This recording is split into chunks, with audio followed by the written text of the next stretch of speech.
back with some more sake facts from what I've learned so far preparing for my trip to Japan to learn more about sake and Soshu.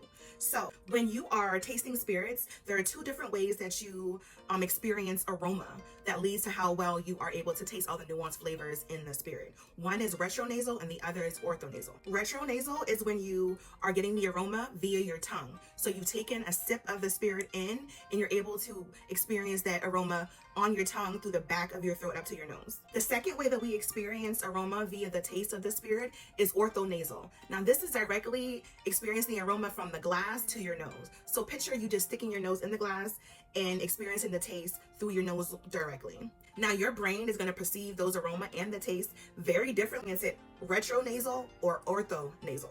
Now I'm a big fan of sparkling sake, but I didn't really understand how it got the bubbles. So sparkling sake typically receives its bubbles from directly injecting carbon dioxide into the sake to create the bubbles, or by putting the sake through a second fermentation that encourages the production of bubbles.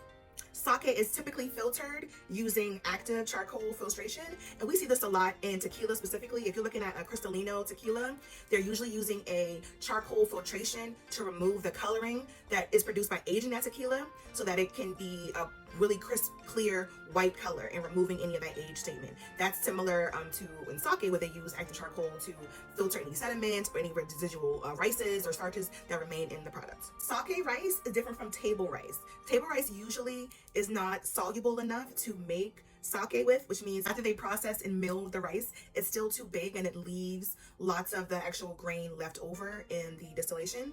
Sake rice is not the same as table rice that you experience if you're having sushi or just rice with a meal. Those are two different grains of rice. All right, more about sake coming soon.